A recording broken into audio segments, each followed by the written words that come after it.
What is going on, everybody? It's back. We get the NFL back. We got my Rams back.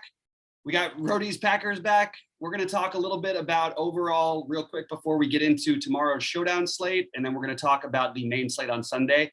Now, there's going to be a lot to change between now and then for me, probably. I'm a little later on my research than Rohde has been because I haven't done any season-long stuff or best ball yet. So we're going to talk through that stuff. But before we get it, I'll start it off, Rohde, with we were talking pre-show a little bit about who we like to win everything, and you sort of are still up in the air on it. I've got my final four teams. I have the in the AFC, I've got KC over Tennessee as my sleeper team. And I've got the Rams over. I was actually debating about your Packers or not, but I'm going to take the Rams over Tampa Bay. And I think in the Super Bowl, we get the Rams and Chiefs in the Super Bowl. And I really hope the Rams. I want to say Rams, but I am a huge Mahomes guy. I think the Chiefs will be the best team in football basically every year that he's around. And it's just to be contrarian to pick against them, in my opinion. I think they're significantly better than everyone else, in my opinion. I understand you could argue that about Tampa Bay as well. They're probably better than they were last year. What do you think this year? Who do you see? Maybe some teams you'd like to make a run, and then maybe who you like to win it all. Yeah, dude, KC is going to be the hot team. They're just so good. My cousin actually plays for him on the offensive line. So are you serious? I get some cheap tickets to KC games occasionally I can go to. When they come to the Lions, I go to the game usually last couple of years. So yeah, that's pretty cool. So I'm always rooting for KC. I like to watch that. I'm a big Packers fan. I think they got a really solid offense. I wouldn't mind seeing like a Packers, in the Super Bowl again. That would be awesome. I haven't really thought of a sleeper team. I'm heavy on the Chargers this year. I do like the Chargers. I don't know if they got enough talent to put it together. They've been building up a good defense, and I like their offense. I just think that Eckler, Keenan Allen, and those guys, and Hebert's been playing really well. I think he's going to play really well. So I do like them. That's awesome. I can't believe just now finding out you have a cousin who plays for not just the NFL, but plays for the Chiefs on the offensive line. That's a pretty cool thing. But like, is he a starter? Do you mind if I ask? He was the last couple of years, but I think they've shuffled some offensive line. Yeah. But now he's capable of playing all positions. So guard, tackle. He was thrown into a tackle role last year. That's why they kind of struggled in the Super Bowl. They lost some offensive linemen late in the Super Bowl game. And then he was kind of thrown in there, but he's a smaller guy. So he plays mostly guard, but he's beefed up. He's number 77, Andrew Wiley. So you'll see him. He beefed up and he's better at tackle. He says he's been working all offseason, being able to mix spots wherever they need him. So we'll see how it shakes out. Awesome. Well, that's good stuff. I mean, that's pretty cool. Yeah. All right, let's jump in and we'll talk about it. I'm going to share my screen and we're going to talk a little bit through some general Showdown stuff. I'm going to be, give a little shout out to Roto Grinders Lineup HQ. Just using this as a building block, not going to go through all of Sheets' projections for this particular show. We'll do that with Sheets comes on with, whether it's me and you or just me and him. But I'm going to plan on doing that with him. So talking about the Showdown slate, let's talk a little bit. We both have had some different, success in Showdowns and some general, there's always different general strategies that I think are interesting just to get different. Cause obviously that's partly the name of the game, especially when it comes to football. Leaving money on the table is obviously a very, very high on the list for me. And then, you get the weird captain thing. I ran really good with the Bears and had some decent Cordarrelle Patterson games. And then why am I blanking on the receiver who came on late in the year? Anthony Miller, 3 touchdowns. I was all Anthony Miller was one of them, but there's the other one. Why can't I think of his? I'm blanking on his name right now. But the guy who, anyway, this is what happens when you overload baseball, football. You've got a draft going on right now. So we've got like some interesting ways to go. It's going to be pretty common. Give me like some general strategy. Do you almost always, and I know it's all different by slate, but using this one as an example, can you actually make a lineup that you think you're going to be able to contend with without Brady or Prescott, for example? Oh, I do like that idea. I do occasionally attack that type of build. I don't know. Tomorrow feels high scoring, but I also feel like the Bucs lay egg early on. So I think a lot of people might be in the Cowboys though. So it kind of hurts me to want to go Cowboys like a 4-stack versus a 2 on DraftKings and kind of get maybe like, I know Gio Bernard, if he's good to go, I know he's been like talked up a little bit and maybe grab like Antonio Brown and gets a bunch of catches underneath from Brady, but just not a lot of touchdowns or something. You can kind of go that route if you want to go no Brady. I also like the Zeke route. I know he beefed up a lot this year. I've been high on Zeke a lot, but Dak's coming off an injury, so maybe he doesn't go full go, and they give a little bit more workload to Zeke, and Tony Pollard gets in there as like a double running back option as well. So there's definitely a lot more ways you can go, and I think taking some of those off the beat directions kind of can get you different without giving up a ton of salary and about giving up a lot of that stuff too. So you just named one of my favorite things to do. Now it plays in even better later in the season, is almost always to play the backup running back on these slates, especially if a team played Sunday and they're playing again Thursday. Teams will, you're not going to get the same workload. I mean, you look at the most carries. I think taking your Packers as an example, Jamal Williams is another guy who won me a lot of money last year by captaining him in certain spots. And some of that was because, if you look at it, on the shorter, when they had shorter rest, when they had either a Monday then a Sunday or a Sunday then a Thursday, over the last 2 years, his workload increased by like 35%. In those situations. That's part of it. And also you're going to get low ownership on these guys. And even we say they're backup running back, but there really are like a split. Like, and you have a different, there's a different type of element that Pollard brings than Zeke. So right off the bat, I know I'm probably going to have, you've already got sort of a little bit of a share with Tampa Bay with Jones and Fournette. I actually think Bernard's going to get a little bit of love, especially if you like the Dallas side of this. Bernard in a coming back role, sort of catching the ball out of the backfield, is something that I just sort of am kind of interested in. These are just early, guesstimates of my ownership, but I definitely want to be over the field on Bernard. I want to be over the field on Pollard. And then both Jones and Fournette will have some ownership. I'll probably end up being heavier on the lower owned one, lower on the higher owned one, which in this case looks like it's going to be Fournette and Jones. Do you think about that much, the backup running back situation and how that sort of works on these showdown slates? Yeah, I like I said, I love it. You can even double the running back together. That's the way to get different. I know it negatively correlates, but in Showdown it's not as much. But like, I don't know, man. If they split these backs like Fournette and Jones and Bernard, and they get all this work, maybe you see one of these guys not getting enough points to be in the winner. So there's a route to not playing one of those guys and lowering your exposure on a 150 bill. And that's what might be where I target. So yeah, I like your idea that the Tampa Bay may comes out a little flat. The only problem is they're facing a Cowboys defense, but I know they're going to be better. I still don't have any faith in them yet, especially early in the season. I think watching Hard Knocks probably gave me a little less confidence in them as a whole, outside of maybe CeeDee Lamb, who they are trying to say is going to be the best receiver of all time. And I do like CeeDee Lamb in general, but this is just sort of an early estimate, just ways to get overweight on the lower owned spots in these situations. And look, you have some touchdown upside. Obviously, the prices are different. Bernard allows you to get a lot of other things in. And if you play the Dallas is playing from ahead kind of angle with maybe Bernard getting more pass catching opportunities out of the backfield later in the game, that's an interesting way to go. Then in that case, I probably would try to pair him with someone like Zeke if I did think Dallas would be playing from ahead. But I don't see that as the most likely outcome in this particular game. Also, it's football. There's injuries on a one-game slate. When you're trying to get different, remember that people are going to get hurt. Most games, you're going to get somebody hurt. Okay, so playing the guys who are technically not starters, like the fourth receivers and the second running backs, can be valuable. Even the third string running backs at times. All right, let's talk about the wide receiver spot of this. I know general doesn't matter. We're doing flex. We're talking general stuff, but we may as well, just in terms of this particular slate. And dropping anything you feel like is necessary in general. I'm not going to be playing, like, these are not the low end. I don't want Tyler Johnson. I'm not going to play Fehoko. I do think there's an outside chance you might see Scotty Miller on the field for more plays than maybe people think. And same thing with Cedric Wilson, but I'm not probably going to have to find myself going there. I'd rather pay down. I'd rather pay for the running back. Like, I'd rather take the shot on who I just mentioned, Gio. I really think that, though, the guy who is going to be owned today, but the guys I want to be overweight on are, again, going to be the lower owned receivers, and that's going to be Gallup and Antonio Brown. I think Antonio Brown is the guy I probably will have in the most of my lineups, not just because I have faith in the talent that Brady finds him, Brady knows him, that he's cheap. He's going to be lower owned, and I wouldn't surprise me if he ends up by the end of the year being every bit as valuable to this team as Godwin and Evans. I know that sounds like a crazy thing to say, but remember, this guy was the best receiver in the NFL when he left Pittsburgh, and he still can play. It's just he wasn't as familiar with the offense. He came in late. So they've had the offseason now. I'm a big Antonio Brown guy in general, And I think he's the receiver I'm probably going to be most overweight on. How about you?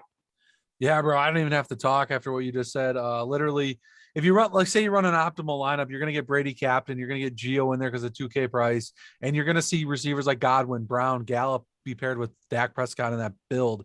And I love Brown. He's looked good this offseason. He's not in the media for anything bad. He's working out. He's looking like the older form that he was. He also is he looks good. He's got more reps with the team now since he came in last year. So he's got more work with Brady. He's got a lot going on. And I've always been high up on Gallup. I've been drafting him high. I've always get him late in drafts. He's might be one of my sleeper plays. He has great talent and he's always looked good. And they just brought CeeDee Lamb in and he kind of gets, like undervalued a little bit because of him being brought in. Exactly right. I totally could. I mean, look, we're on the same page here so far. And I'm just sort of just giving some ideas of my initial thoughts. I would take a shot with a guy like this, maybe 5% of, I'm not sure I'll really end up there, but 5% of a Scotty Miller and just that he can get you one touchdown. But again, I prefer the running backs for that. Obviously in this game, we have some interesting tight ends to talk about. It's tough with the Tampa Bay side of things. My general feeling is, and tell me what your thought. Going into a regular week, I wouldn't be playing Gronk on a full slate or something. I think that the price is too low, so people are going to be on him.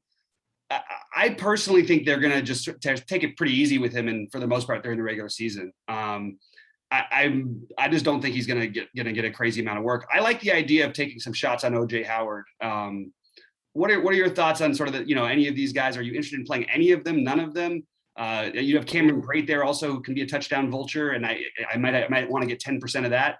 What are your thoughts as it applies to tomorrow's slate? Yeah, I mean, you got OJ Howard at 2.2K. He's kind of in that same category as Geo. Like, it's a cluttered backfield, cluttered tight end group. You might want to tend to get away from the tight end group and the running back group for the Tampa, but obviously that doesn't leave you much. But like taking shots on like an OJ or a Geo is because they're cheap and they're like 2K and you're going with it. Cameron Brate is cheap too, so you hope he gets that touchdown or those 2 touchdowns that Brady likes to find him in the red zone. But I don't know if I see myself paying up for Gronk at 20% ownership he's got right now, right? I believe 20%. Yeah, I'm with you on that. Yeah. So I don't know if I see to warrant all that. I mean, he could lay a goose egg. He could not even play. So yeah. What about Dalton Schultz as a completely? He's going to be low owned. Everybody's going to play. People will play Jarwin some, but I kind of have interest in a little bit of getting overweight on both of these guys, just a little bit. I think there is a path for Dalton Schultz to have a decent game here. You look at even just he's got the same reception prop that Gronkowski has. I just think it's kind of an interesting way to go where no one's really going to go there at his price. But again, he could be the guy who catches, the 4 balls for 60 yards and a touchdown. Like, that is completely on the table this early in the season. Any thoughts on that? Yeah, I kind of like Jarwin coming in. I mean, I've been grabbing him with some Prescott stacks late in the drafts. I think a lot of people forgot about him. He actually has been played really well. He got hurt and then Schultz came in, but maybe he gets less ownership because people are kind of unsure on double tight end situation as well there in Dallas. So I definitely like getting exposure to probably both of them. I know they're a little bit more pricey, but I definitely think Jarwin or Schultz can get 4 catches, 60 yards and a touchdown. Yep. And kind of be a sleeper lower owned player for you in the teens there, under 20%. I think maybe both of them come in, so at least in single digits for Schultz. So yep. Yeah, that makes perfect sense to me. Well, one thing I like to do a little bit in showdowns, and we're going to jump over to this now, is so I really like the Bucs defense. I think there's upside here. I like this. It's nothing to do with how many points you give up or anything like that, or that I don't think Dak's really good. I think the Bucs defense is I mean, we saw it in the Super Bowl. They're legit. This is a team that can get after the quarterback. They can force pressure, which is going to lead to turnovers. So I kind of one thing I like to do sometimes is pair my defense with my kicker sometimes in the showdown lineups. I don't know about the kicker for sure in this case, but I do like the Bucs defense quite a bit. I don't think I'm alone in that. You see this almost 20% ownership projected here on RG, but I will probably be overweight on them, and I don't think I would be taking a ton of shots against Tom Brady here with the Cowboys defense. How about you? Yeah, for sure not on the Cowboys. They'd probably be X out of my pool. But yeah, the Bucs are interesting. I feel like this could be a shootout. Like, kind of like go into like a game script. I kind of like when I build showdown lineups to kind of have like a flow. Like it's going to be a shootout. You build some lineups for that. It's going to be like low scoring. You can build some lineups for that. So you like think it's going to be low scoring. You go Bucks D kicker. Maybe that's the type of lineup where you fade Tom Brady. Maybe you're playing the Bucks defense. They get a touchdown. Prescott throws an interception and for pick 6. And the Bucks, Tom Brady's not coming on the field getting any points. He has one of those 9-point games like he did on a Monday night game last year. The Bucks are getting 20 points on defense, and they're gonna win you the showdown. And then you put Prescott to run it back because he's got to catch up, because they're down. So you kind of pick a game script like that, and that's kind of what direction I go. So I definitely don't mind the Bucks defense. Yeah, I couldn't agree with you more on that. I actually even have some interest. I do have a little interest in Suck Up here because I think there's a chance you can get a lot of points. They're going to score a lot of points. I think you'll see, a couple of drives stall out. Next thing you know, he's got 12 fantasy points. That might be good enough as an additional thing. Like you get, let's say you get double digits from both the defense and the kicker. I think it's an interesting way to go if you pair it, if you get the right running back and you skip Brady or something like that and then play Dak on the other side. I think that's kind of an interesting route. We'll get into the actual build in a second, but I just wanted to use RG's lineup HQ because it's been helpful to me in the past, especially in these showdown slates. So looking at trying to how I actually build, like what you were just saying. So if we wanted to, let's say we wanted to, and if you're going to do that, maybe we do play Fournette or Jones if I was going to play the defense, but just on the defense and kicker lineup. So you play Suck Up, you play the Bucks defense. Let's just flex this. You play the Bucks defense. Okay. You're probably going to want, you want one of the running backs then, right? Even in the timeshare, don't you? Because if you're going to play they hold the Dallas or whatever, it's going to be a lot of at least opportunity on the ground. So I personally would lean Fournette in that type of build or Jones. I think you can really pick between them. I slightly prefer Fournette if I'm going to go with that build. And it's already going to be a little different because not many people are trying to play the kicker and the defense together. Look, you see 20% of each of them at most. And, probably we're down to 10 or 5% in terms of playing them together. And then you mentioned Dak on the other side. Now, I tend to prefer captaining wide receivers with upside, but I'm happy to take a shot with Dak here in either the captain spot. But my natural thing would be to go a little bit more like this. This is not going to be totally crazy off the board, but it is kind of interesting. Let's throw Antonio Brown in here and see what that leaves us for our captain. And maybe we even could talk about potentially, let's see, if you play Dak and then you want the receiver, this would be leaving too much on the table probably, but something like that, or Dak and the captain, and then you play Amari. Because you do what you would want to try and pair him coming back with one of the receivers, right? I don't know if you need Brown in this lineup. You don't. I just took him out. Yeah, I don't mind. What does like Gallup or Amari look like in the captain spot? So if you I think you're going to get them pretty low on the captain's part of it. Let's take a quick look and see if the captain projections are updated. Oops. Come on. So it's a pretty spread out captain spot, by the way. You don't usually see that where there's nobody in the 20 plus percentile, Yeah. But I think that would make a lot of sense. I think if you're going to talk about the same amount of basically the same ownership similar between Dak and CD, I think maybe then I would just side with Dak. But I don't mind, going Dak and Gallup and even leaving something on the table. Especially if I'm playing a tournament with 1 million people trying to win $1 million or whatever, doing something weird like that could end up, because even if someone's going to make this build, they're going to play, CD in this lineup. I say you go down to Gallup, leave the 4K on the table. Just an interesting route. I'm not saying this is the optimum. I'm not saying this is the best way to build. I'm just saying this is a way of building. We already got Cooper in there, so it's doubling up there. Or maybe you can. Yeah, but if Dak's captain, he's going to throw a lot of passes to somebody. Yep. So you'd want to. I don't mind the. You probably would want double receivers. Yeah, that actually makes a lot of sense. Yeah, because Dak's going to have to get a lot of work to be the captain. Now if you want to do it a different way and you put a receiver at the top like Cooper and the captain and Prescott in the lineup, then you could maybe run it back with like an Antonio Brown like you had. Maybe he gets like 10 catches for 80 yards or 100 yards and a touchdown. Mm-hmm. But he's not optimal with Brady because, Fournette's got a touchdown, Bucks got a touchdown, and they kicked 2 field goals or something. Yeah. It's funny. While I expect Tampa Bay to win this game and score more, I definitely think I'm going to be playing more Dak. Look at that, though. You could put Brady in that lineup. Oh, my God. You could, but then who's Brady really getting his points to? He's not probably going to net. Well, listen here. Let me make a pick here and then listen. But do you got?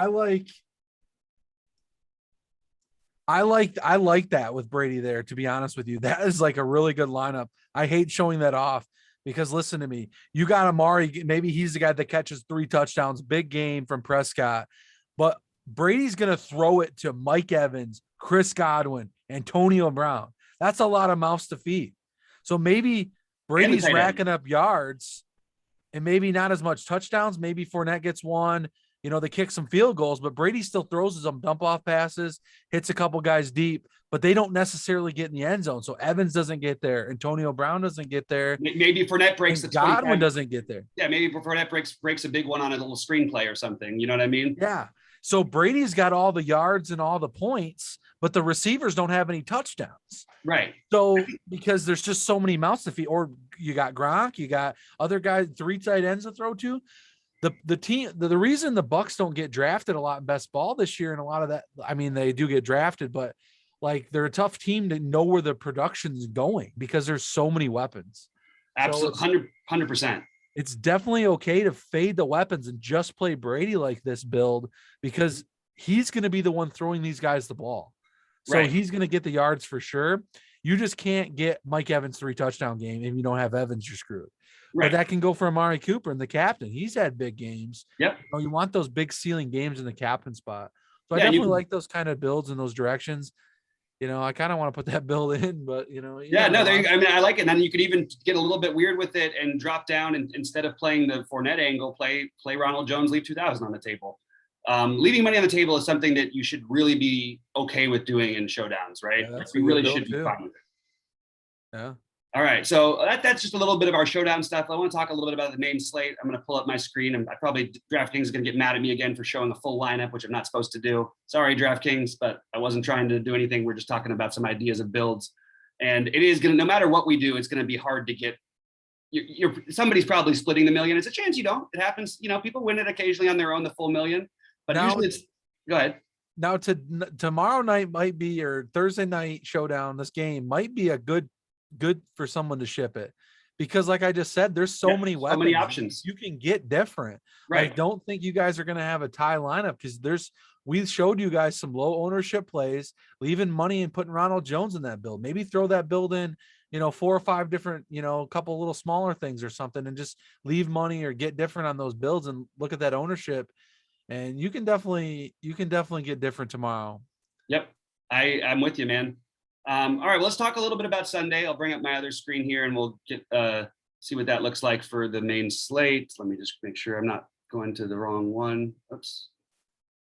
Let's just do whatever. It doesn't matter which one. Sure, like everyone else, we're probably going to max enter week 1 on the $5 for the million. I think it's pretty much worth taking a shot. And this one I don't expect to be chopped, personally. I think it's unlikely. We've got all the games. I think this should be a lot of fun. I'm really excited for Sunday.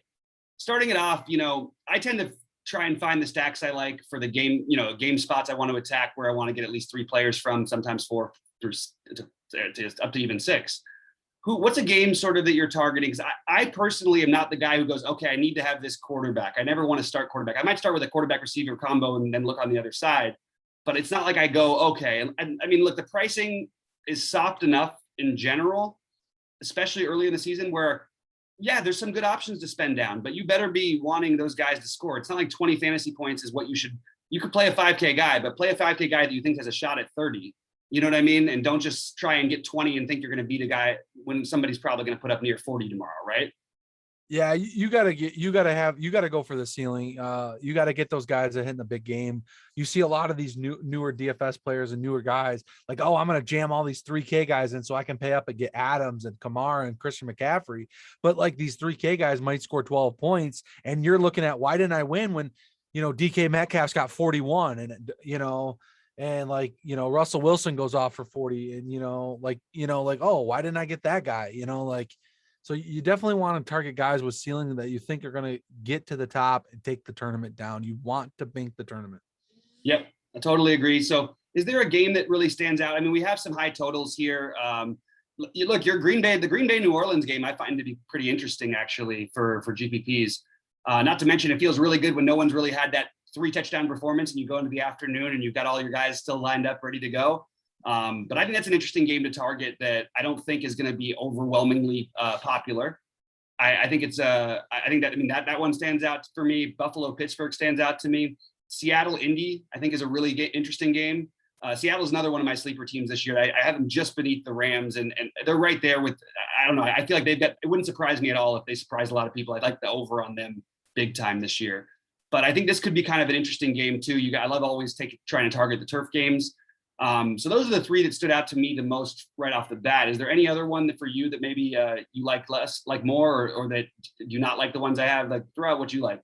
I obviously just started with Seattle. I think they might be a little underlooked right off the gate. They were the last few years. They started hot last year. You got to remember Aaron Rodgers started hot last year. Seattle and Green Bay were some of the teams I think you wanted to have week one that nobody had, that were taking down millions last year. And right. If they're coming in lower owned again this year, and Rodgers at 6.8K on DK, you got DK Metcalf showing at 4% ownership at 7.5. These guys have massive upside. DK looks really good coming out of the break. Russell at 7K at no ownership.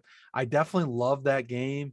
And you can bring like Michael Pittman back on the other side at receiver. I think he's kind of a cheap play. He looks like he's going to be chalky, but if you're different with the DK and Russell stack, you can kind of get a little chalky with the bring back. I don't mind that.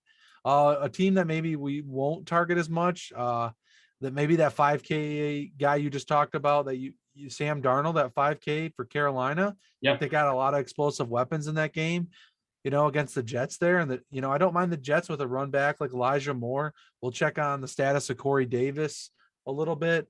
I like that. Mm-hmm. So as a game to target, I did have some other, there's a lot of cheap quarterbacks week one that's going to get chalk, like the Bengals and stuff like that. So just make sure you guys find yourself getting different with some of these stacks. Yeah, I'm going to be a fan of the Darnold to DJ Moore combination, I think, throughout the season. I still believe in DJ Moore as a receiver, too. I know you got Terrence Marshall there now as well. He's cheap. He's another option that I've sort of considered. But I don't mind this game at all to try and get a little different. You got the little Darnold revenge. Not that I don't think Darnold is as bad as a lot of people think, and I don't think he's as good as a lot of people in the NFL seem to think he is. Because for some reason, GMs have been talking him up for the last couple of years. Oh, there's all these guys who are interested in him. Anyway, but I'm with you. Elijah Moore will be the one who has ownership on the Jets side of things. I'm less interested in the Jets side of it, but if I'm going to stack it, I definitely think Elijah Moore or Corey Davis do make some sense. I'm curious. If Crowder's in, though, I would take a shot that way as well. I mean, we've seen Crowder go. He'll score 3 fantasy points, have 1 catch, 3 weeks in a row, and then he'll have 15 catches for 170 yards and touchdown. You know what I mean? He's like that, always that guy, and it's weird because he's kind of a possession receiver, but he at times he just completely disappears out of the offense.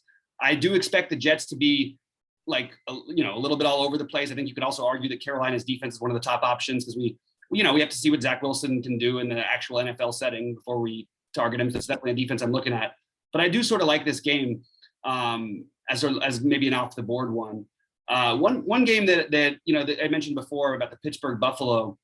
Josh Allen's always hard to not have interest in, even if he's owned in GPPs. It's just the way that things go. You get the running upside with the fact that you can air it out with against a Pittsburgh defense, a Pittsburgh team that will play in shootouts. Although the defense was much better last year than it has been in the past. We used to joke that Pittsburgh was like the Coors Field of the NFL for like 4 years because you had you had the Bells, all the triple Bs, and then you had whoever they were playing because you're going to have to score 30. You're going to still lose 40-30, but you're going to see. I mean, they went like something ridiculous when they were at home. I think it was like 16 out of 18 games during a 2-year stretch that they were, 14 out of 16 games where they went over on the at-home over-unders.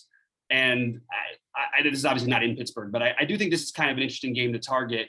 I'm having a little more trouble with my Pittsburgh side of it. I think that Claypool is being overlooked in general this season. That would be my first thing I would say. I actually really like the talent level. I like what they look for him. I like that he's a red zone guy. He is a little pricier than maybe you'd want to pay, especially because you've got a lot of receivers there with Juju and all that. James Washington is another guy who I love for my showdowns, but I don't usually play him in regular DFS. But it feels like he always gets there on those showdown slates. And he's always got that 2 touchdown upside just with the familiarity with Roethlisberger and whatnot. Anyway, this is another one that I sort of had on my list. So instead of talking about all these just exact games, because it's gonna there's a big slate without a game that really stands out and goes, oh, you have to play this game.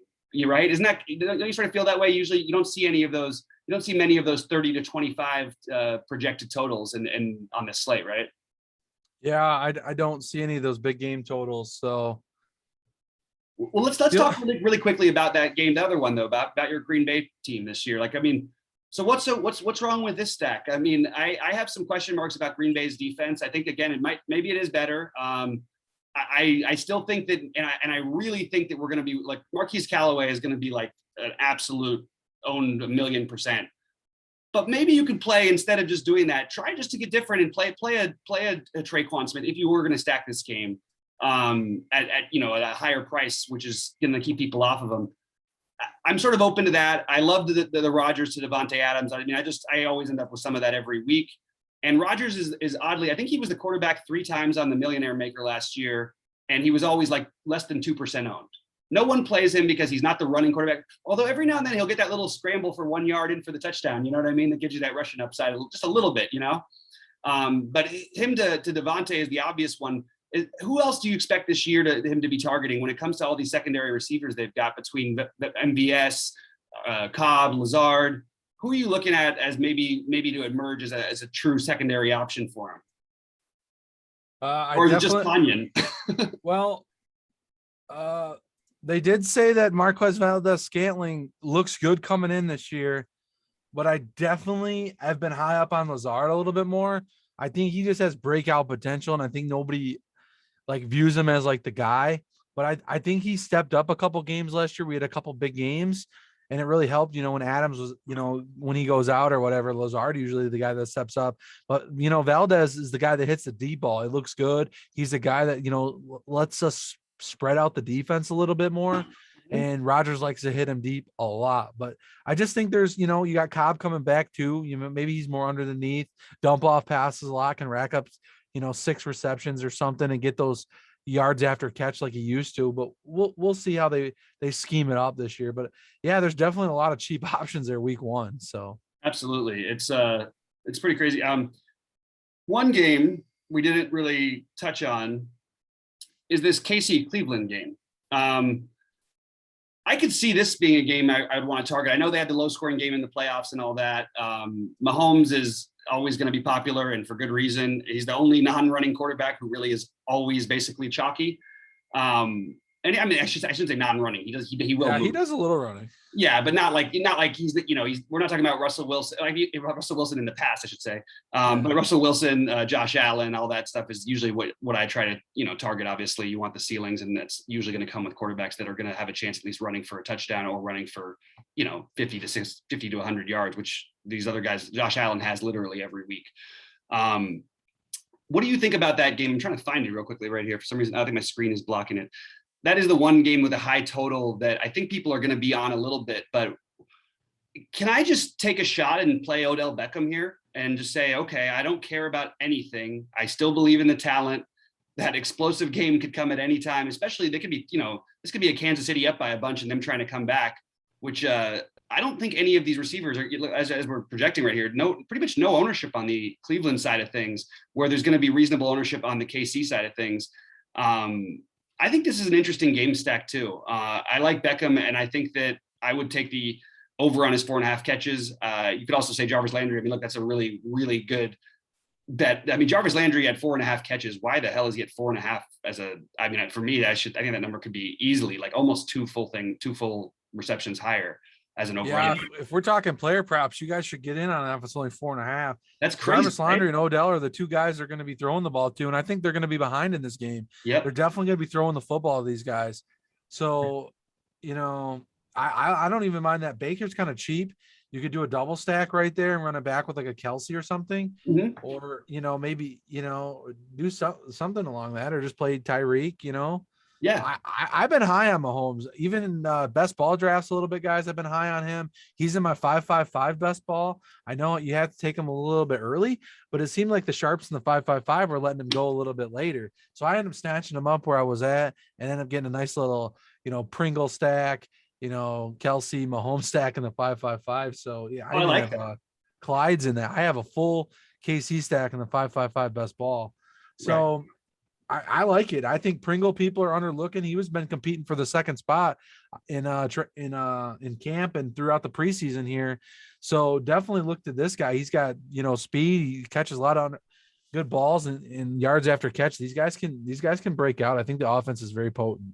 I totally agree. I think this is another good game to target. So other than the games to target, just some standout plays. I mean, obviously, if you're playing cash and you're not playing Marquise Callaway, you're doing something wrong, right? Like that's just a ridiculous price tag for almost any number one receiver, not to mention one for Jameis, not to mention in a game that's supposed to be high scoring, not to mention that they're probably going to be behind. You know what I mean? And I mean, all the buzz around him in this offseason is going to also lead to his incredibly high ownership. But who are sort of like, I mean, I don't want to say cash game plays, but some guys who you look at might be staples for you week one.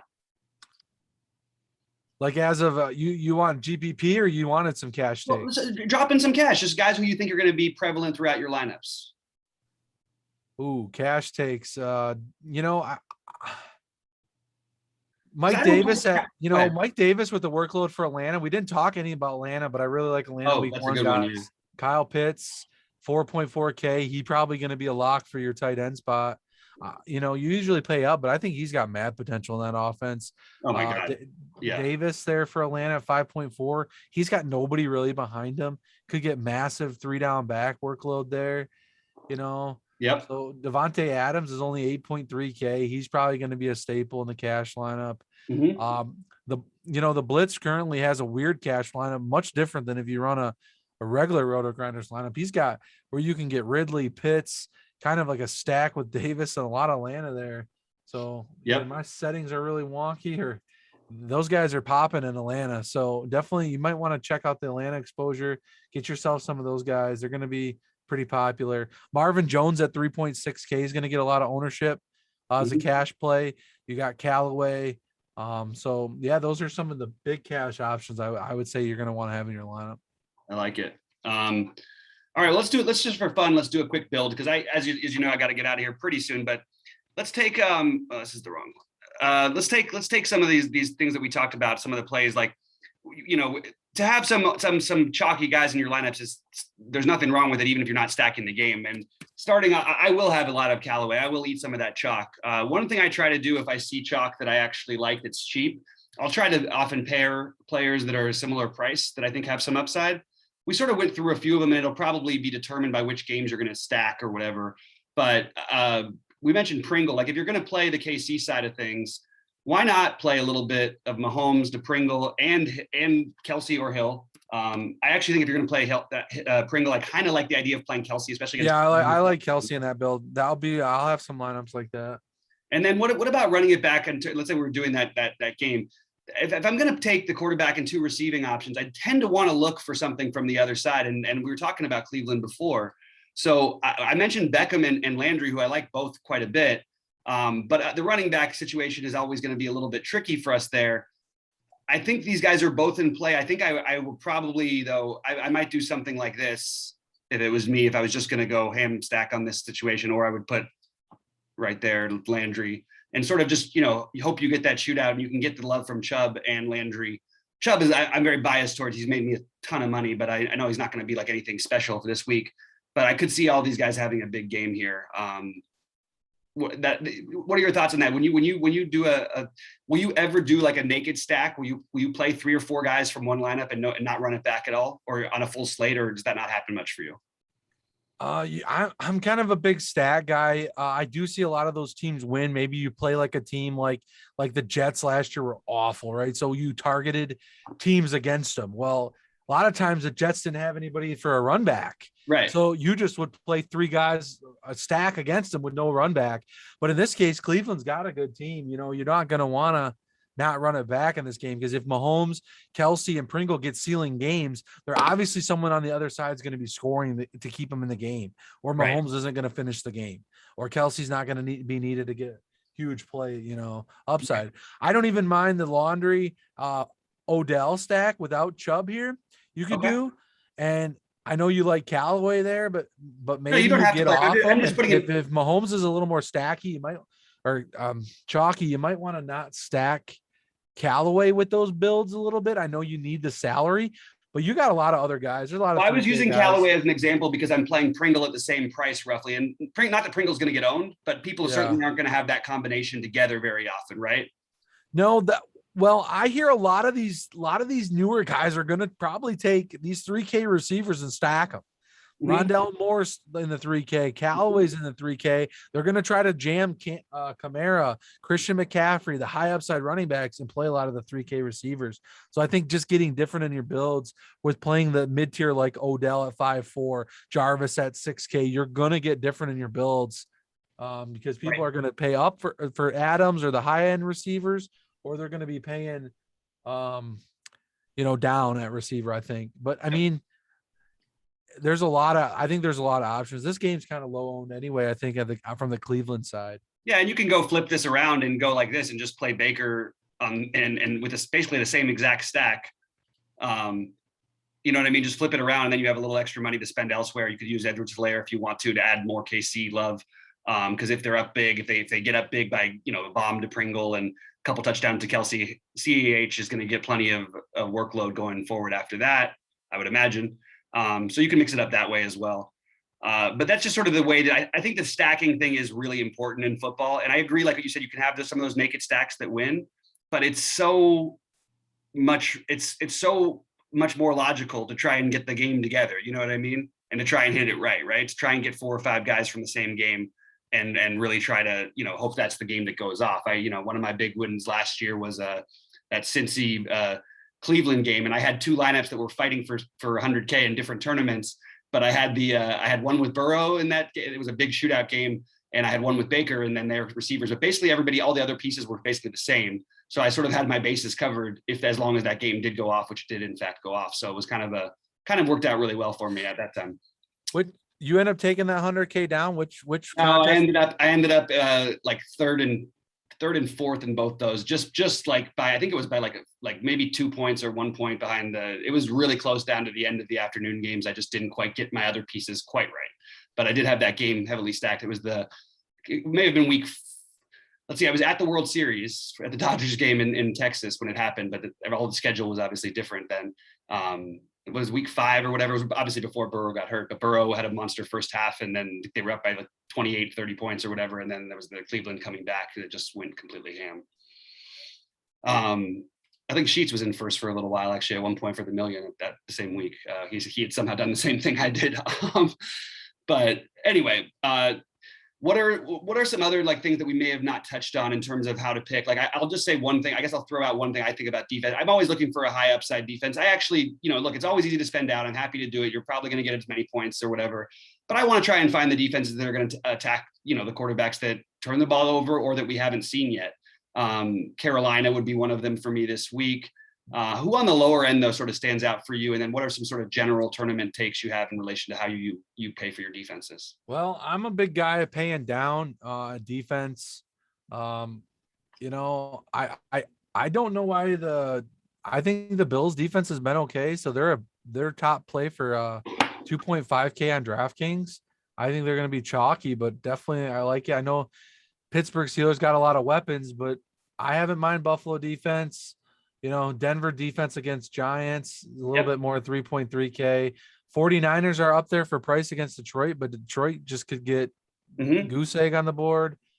I'm a big guy to pay down. I see the Atlanta Falcons at 2K.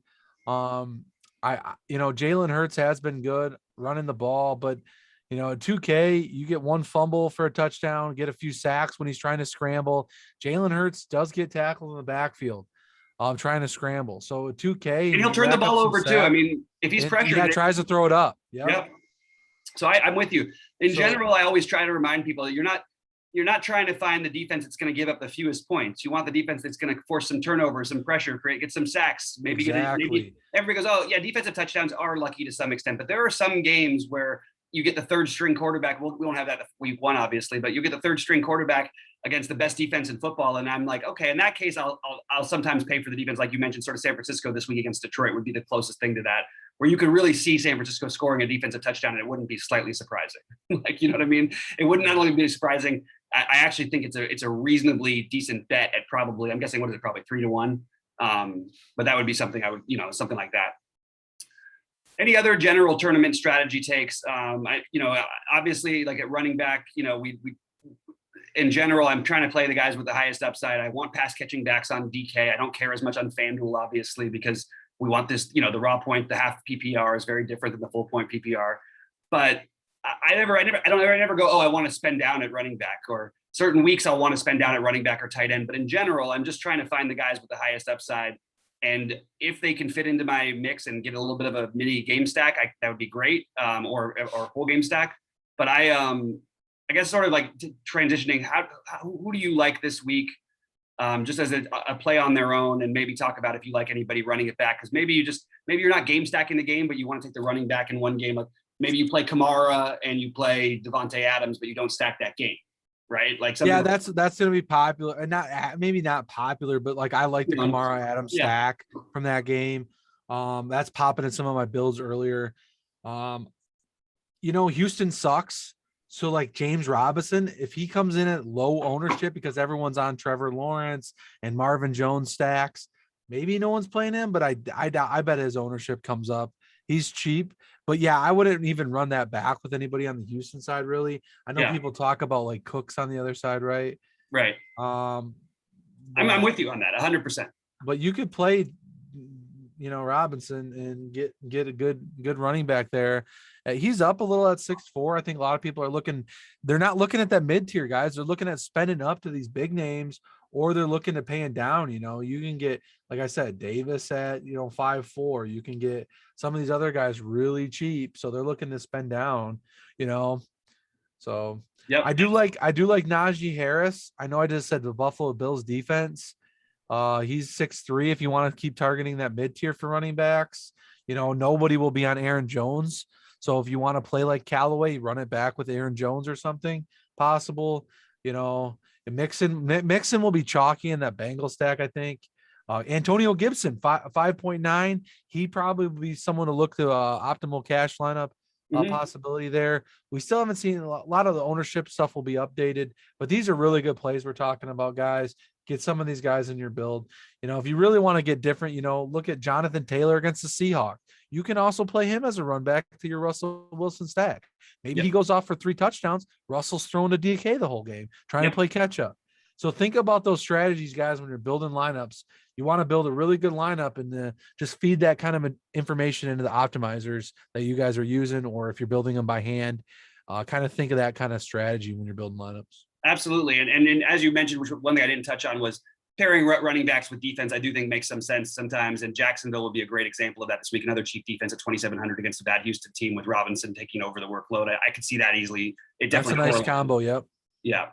All right, man. Well, I think that's pretty much, I got to run to my next meeting, but I think that's pretty much a good first look. And we'll be doing, you're welcome to do as many as you want, man. I always love having you on. We could do even a 3-man with sheets, but we'll definitely be doing a real full first slate breakdown going game by game. I'm doing that with sheets anyway. If you want to do another one, we can do that on Thursday or Friday, because it does sort of change throughout the week. And also we still have question marks, even though it won't be as many as it will be later in the season, where we really have genuine Sunday morning, like 40 guys who are questionable. It does change things, but I do think that we'll do a full slate breakdown. This was just sort of a general, let's talk some football and how to build lineups in tournament settings. And I think we did a pretty good job of that, I hope.